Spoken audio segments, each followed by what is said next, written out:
Good morning, everyone. It's a pleasure to me to be here. I think it's my first time here in the Devil's Lake area to present. So a little background about myself. I'm from Brazil originally, a soil scientist. I've been working in there for many years with corn and soybeans. I worked in Iowa 10, 12 years ago. And since April 2021, I joined NDSU out of Mina. So it's a pleasure to me to be here to talk about the biologicals. So anyone here in the audience already used biological in your operation? Can you raise the hand? Or some neighbors that use? Have you got good experience of it? Or so are you guys expecting to me today to show the silver bullet? You right? No? I wish I could. I think the silver bullet that I know is hardworking. So that's the best silver bullet that I know. So today I'm going to talk about biologicals, but it's important to start with that question. What are biologicals? Okay, so by termination or determination, biologicals must contain beneficial microorganisms as active ingredients. Because sometimes, even back in Brazil, I used to talk to farmers and go, I apply biologicals. But when you go to see the labels, they are not biological. They are a mix of fertilizer, but the terms is wide, broad. So you must be careful when you talk about biological, they must be a beneficial microorganisms that occur naturally. It's not made up in the lab. Okay, so it must be occur naturally in the environment. We have two groups, biostimulants or enhancers, that I think is the most popular. So it's not required to be registered or regulated by EPA. And we do have the biopesticides. In this case, biopesticide must be subject to EPA regulations. Applications, we have tons of applications. We have like a plant disease management. I think the most common is trichoderma. It's very effective. Oh, sorry, very effective to control white mold. In this case, is it dry beans?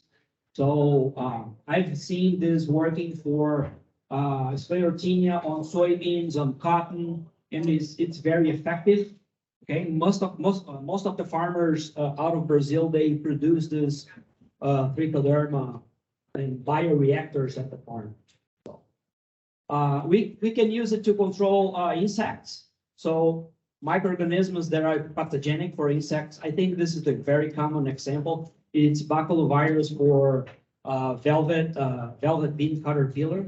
After you apply, the soybean is dead. You can the caterpillar is dead. You can grab some, bring home, put it in a blender, and you can make a new batch of baculovirus to apply it again. So it's pretty common.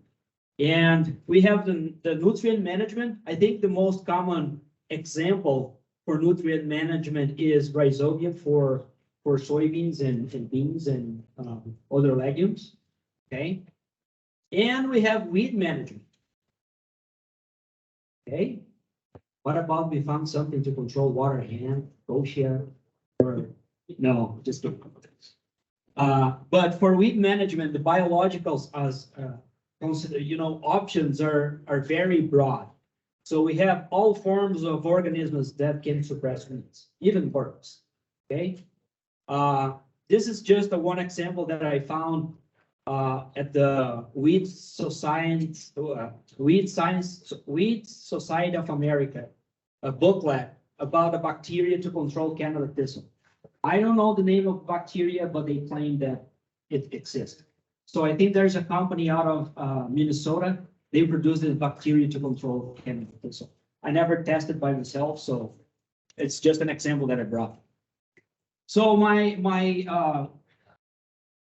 goal here today is to present the biologicals application and crop yield based on the product that I tested this year in mine. Okay. So, and also I'm going to bring some results from Dave Frenzen with corn in several locations in North Dakota, and also a regional study in 5 states across the Midwest. So for this year, I tested two products. One is called Terramax. It's the Azospirillum brasiliensis. It's a asymbiotic nitrogen fixation. What does that mean? It's a bacteria that fixes nitrogen from the atmosphere, just like rhizobia. But the bacteria does not make any connection or symbiosis with the plant. It's a very energy cost for the plant to transform the nitrogen to ammonia, for example, for the plant to be used. And I'm not going to bring here the Brazilians because I'm from Brazil, okay? It's just because it's a very broad use and it was discovered in the 70s and apparently worked for a wide range of environment, including Brazil and part of the United States. So that's why I brought it. And another one, it's Anvita. It's a gluconoacetobacter or another symbiotic. Those are commercial products available to buy very easy in the region here.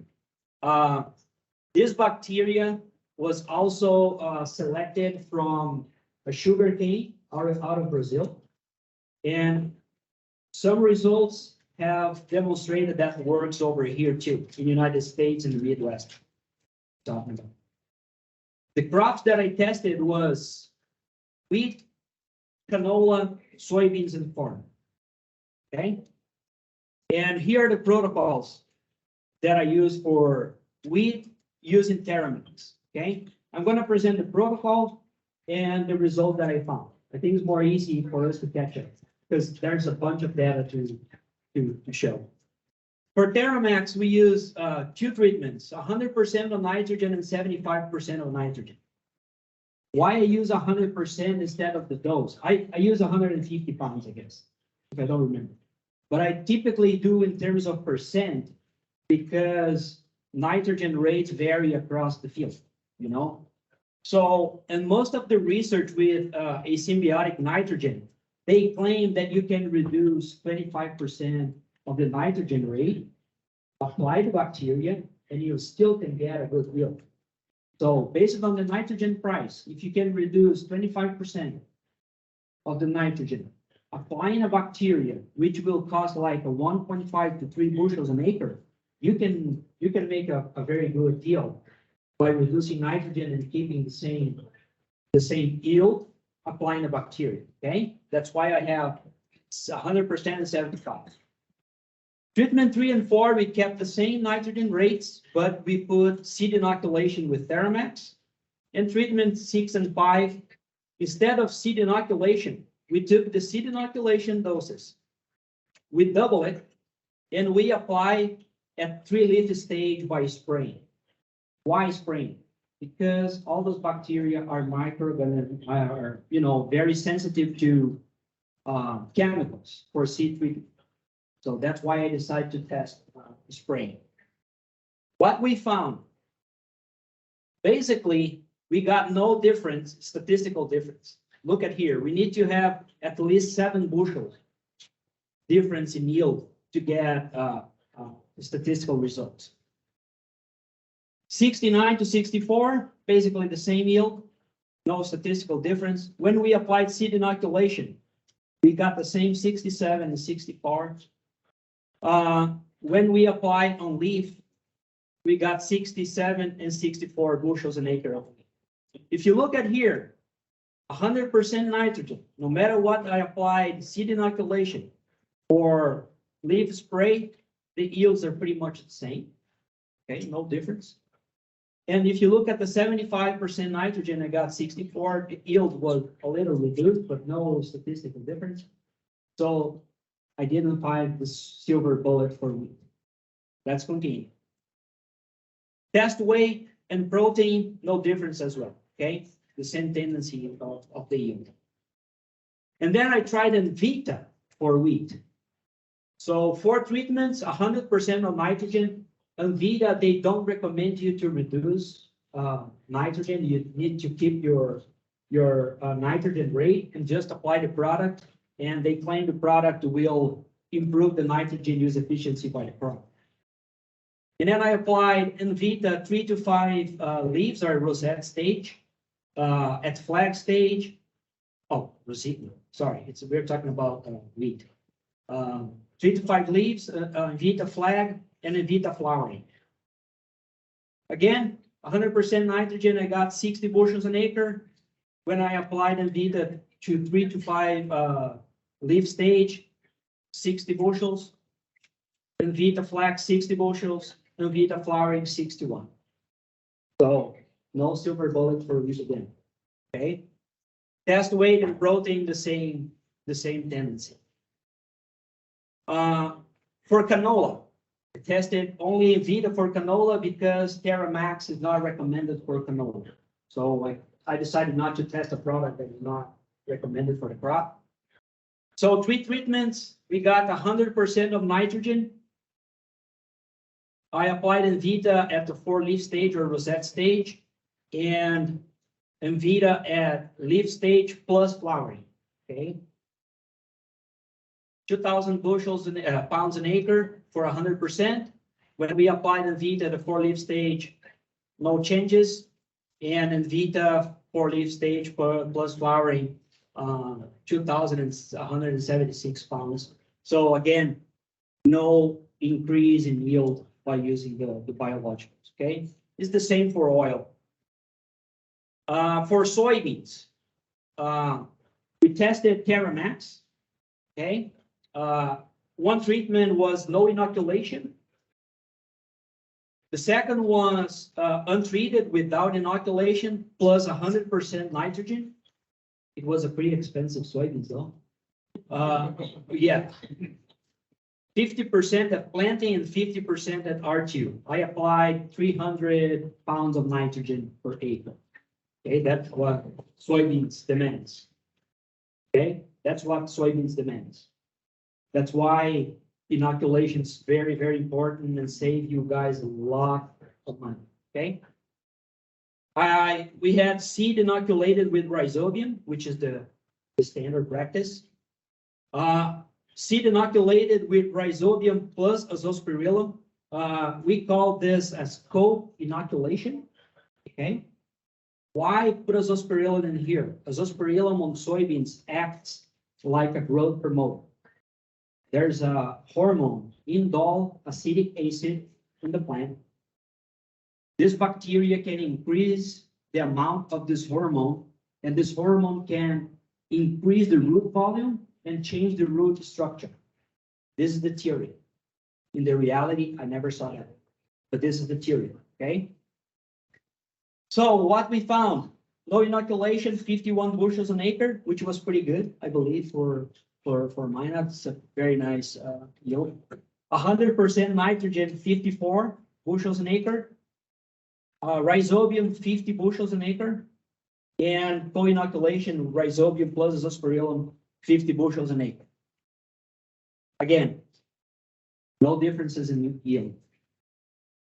I was expecting a little bit on no inoculation and rhizobium, but since it was, filled with history of soybeans about 5 years ago, you still maybe probably have some population of rhizobium in the soil. So It's all a seed treatment. pardon me? Seed treat. Seed, yeah. All seed treatment. Thank you. Yeah. And test weight, protein, and oil, all the same, no differences, and just to show you guys the data. Soybeans Envita. We had untreated check rhizobium. All the treatments were inoculated with rhizobium, okay? All the treatments. So we have Envita applied at V3, V4. Only nitrogen at the flowering stage, like R3 to R2 to R3. Envita at the same stage of nitrogen. And we put down nitrogen plus Envita. Nitrogen as well in the R2 and R3 stage. Rhizobium, 56 bushels an acre. Envita, 56, no changes. Nitrogen, 59, but again, very expensive to do this, Anvita R2 to R3 57, and nitrogen plus Anvita 60 bushels an acre. Again, no statistical difference. Just doing the best what you're doing with rhizobium and go forward. Same way for test weight, protein, and oil. Corn, Terramax, we used basically the same protocol for wheat. So basically 100% and 75% of nitrogen, 2 treatments. And then we applied seed inoculation in the 100% of nitrogen and 75% of nitrogen. And again, 100% of nitrogen plus 2 times the dose of seed inoculation, leaf spray at V4 stage, and the same for 75. Again, 124 bushels an acre when we put down 100% of nitrogen, when reduce the 75, 117, but no differences in yield. Okay, no statistical difference. When we applied seed inoculation, 122 to 126, okay? And when we did a leaf spray, 120, 127. Again, the same pattern of the week before. Even though we reduced the nitrogen rate, we were not be able to compensate using the bacteria, okay? And if you look at the 75% of nitrogen, we have all the same.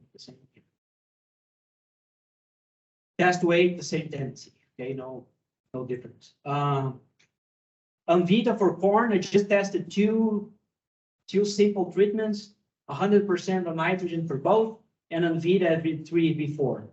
And again, I couldn't find a silver bullet for corn too. I would like to bring you guys a regional study from Dave Franzen with 2 products, Anvita and Utrisha. Utrisha is from Cortiva. I'm not familiar with this bacteria. He tested for corn and 4 locations in North Dakota: Prosper, Absaraka, Oaks, and Carrington. The protocol he used was nitrogen rate studies with 0, 40, 80, 120, 160, and 200 pounds of nitrogen. Anvita was applied only at the 0 dose and 80 pounds applied in furrow. And Utrisha was applied at the 0 dose of nitrogen and 80 pounds of nitrogen per acre, with Utrisha post at V6. So the first location, we could see like a little response of nitrogen, but look at here at the blue, it's Utrisha, and gray is Anvita. We have the 0 and 80, but no statistical difference. Prosper, the same pattern. We could see, a response for nitrogen, but when we apply the product, we could see nothing in terms of response. Carrington, the same tendency. Could see, a slightly response to nitrogen, but again, no statistical difference when you apply Utrisha or Anvita. And the irrigated corn, you could see, a different trend of line of increased yield, but both cases no response for Utrisha or Anvita. And here is the summary, the results from 5 states, okay? From North Dakota, Minnesota, Illinois, Indiana, and Missouri. Average 3-year average. For Anvita, 4 no, 1 no, and 1 yes in Missouri. Utrisha, no response in North Dakota, no response in Missouri, and no response at all. And proven nitrogen, it's a pivot bio. Yes. Yep. Yeah. So Dave Franzen didn't test it. I tried to test this year, but I couldn't get the product. So maybe next year. 3 no in Minnesota, 1 yes. Illinois, 11 no. And Missouri, 1 no. Okay, so still looking for the silver bullet. So silver bullet. My conclusion is crop yield not observed, at least in my first year of testing, based on Dave Frenzen testing. We need more local crop yield data, okay? Because we need to improve our database. Unfortunately, much of the research with biologicals are even, carried out by land-grant universities. They are protected with confidentiality agreement. So sometimes we cannot share the result with the public, which is unfortunate for me. And if you would like to test in your operation, do on-farm research protocol. Okay, I know the easiest way is grab a field, split in half, with and without. Don't do that. Okay, it's more easy. But you guys have all the precision ag equipment in your machinery, and you guys are able to do replicated strip trials. Like 2 treatments, you can replicate and randomize. 1 pass with, 1 pass without, 1 pass with, 1 pass without. And you can have 2 treatments replicated 5 times at least. At least. Okay?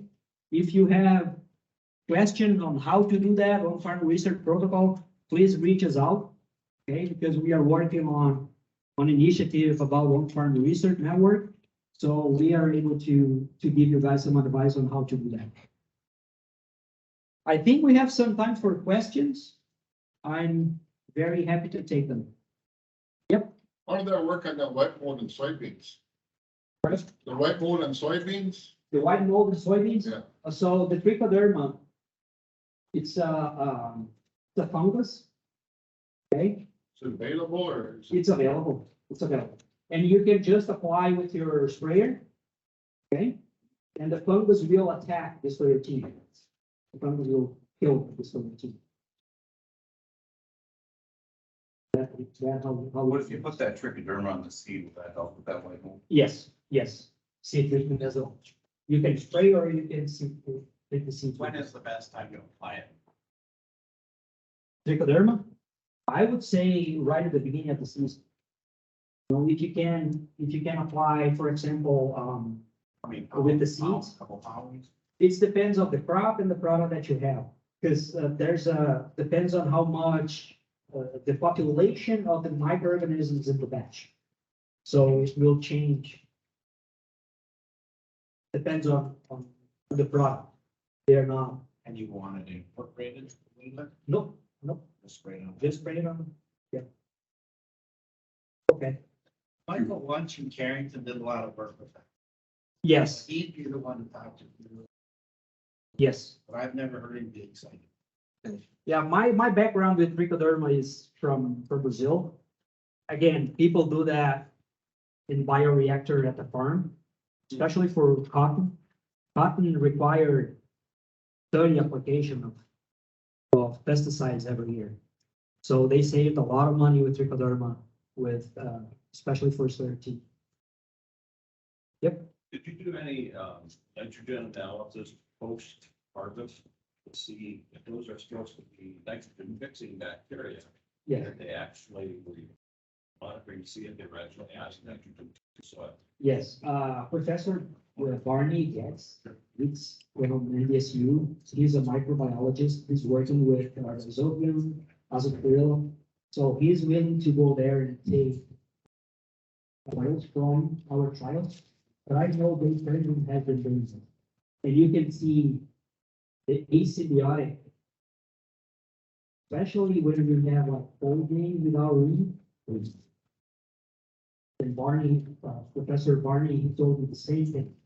So Azospirillum tends to die when the moisture is a concern. So it's kind of a complicated. And he has been working on to find the same microorganisms for nitrogen, asymbiotic nitrogen fixing that occur naturally here. But it will take a while until we have something. That's all. It's my concern about biological, we're putting it someplace else. And what they work on our soils. Exactly. And I totally agree with you. We are introducing,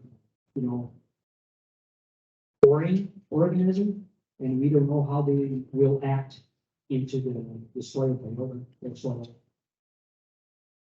Microorganisms. So why does the inoculation of soybeans and peas and stuff like that work so well? But the rest of the biology, I mean, I think for a lot of farmers, it's like, well, we can inoculate this thing, this bacteria, and we inoculate our legumes, and it works fantastic. And then even, we might, soybeans, like I said, 3-4 years later, there's still enough lump in the soil to create the nitrogen fixation. So I think a lot of our brains go, well, that works, so why doesn't other biological work as well? Yeah, the legume association is pretty specific. I mean, I understand your question, and I can tell you that's one of my questions too. Because they really work well. Rhizobia for soybean, it's standard. But the other one with the ACBI, I think it's more complicated. Because the energy cost to transform the nitrogen to give to the plant consumes a lot of ATP. So that's why it's less efficient than a symbiotic. Because the symbiotic is association between plant and microorganisms. It's a win-win scenario. For the plant, I will give you something, and the bacteria will give me something. And the asymbiotic is not that case. Because the asymbiotic, they can get nitrogen from the air using carbon from the organic from the soil. And the rhizobia will not do that. So, but there's an energy cost associated with that will sacrifice the asymbiotic.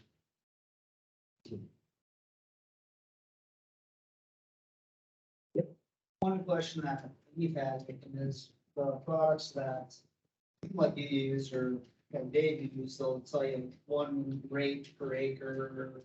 It's a seed trade or whatever, basically you got 1 rate, but you got in-field variability with pHs, organic matters, soil types, moisture, capacity, and all the soils. How does that, the rates gotta be different. And I'd be curious what, your opinion is on, where that whole thing. And there's really not a lot of testing done, like you said, but we're skeptical of the 1 rate thing. Yeah, I am too. And Dave too. I can tell you that. And yeah, you raised a point that how many factors affect you? Right? Even you not mention the microclimate. So sometimes you got a small plot here, mine. Try to bring it up. It doesn't necessarily say that it won't work for you or in your situation. In my view as a scientist, well, if it works in my small plots, and if I upscale a little bit and it works again, there's a good chance to work in a broad scale. Okay? Even with all the variables within the field that you use. But it's a good question. I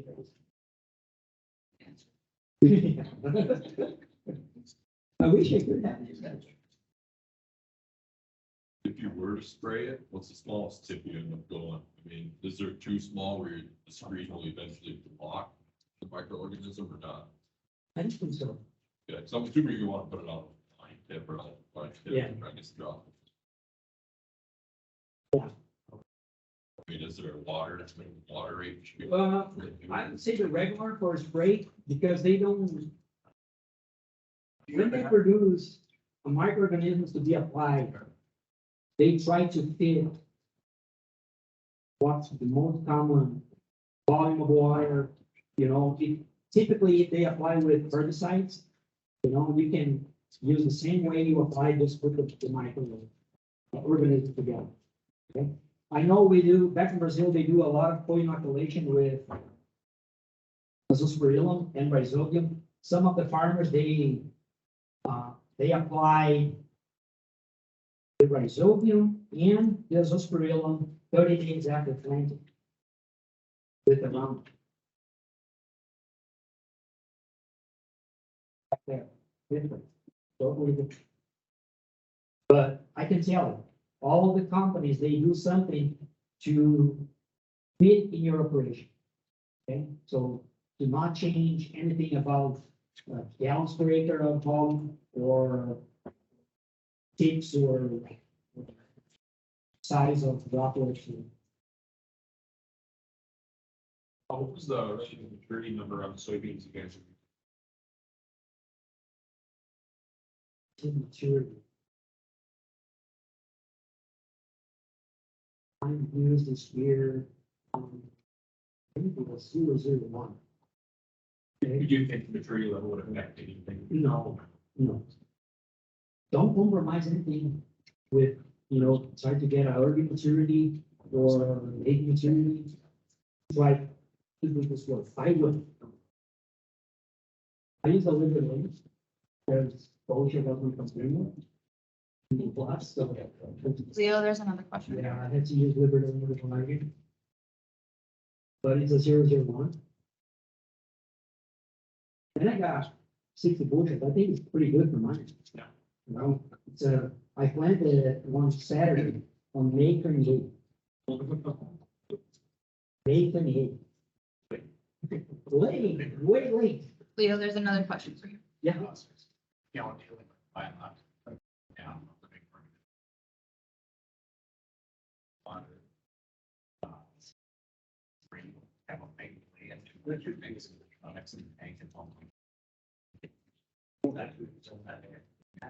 They mentioned it before, but it's one Yeah, good question. Bacterial. Yeah. Play. Yeah, the question was, water quality will affect the biologicals in terms of chlorine, even iron or pH, calcium. Yeah, I'm not sure about,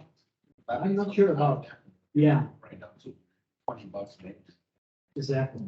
But, I don't think so. You can have that tested. So if you decide to apply, you can apply your biologicals and take up a sample, and you can contact NDSU, Professor Barney probably can do that. If you send a sample, he can I just evaluate didn't its test it. survivability. No, throwing in the water, what kind of, Yeah,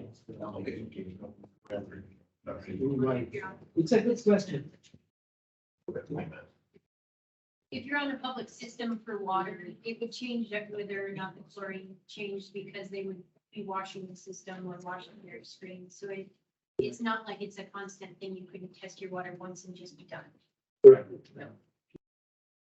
It's a good question. I personally don't know. And, yeah, but I don't think they must make some batch that are, feasible to use in this wide range of situations and keep the bacteria or the microorganisms alive during the process. Is there any other questions?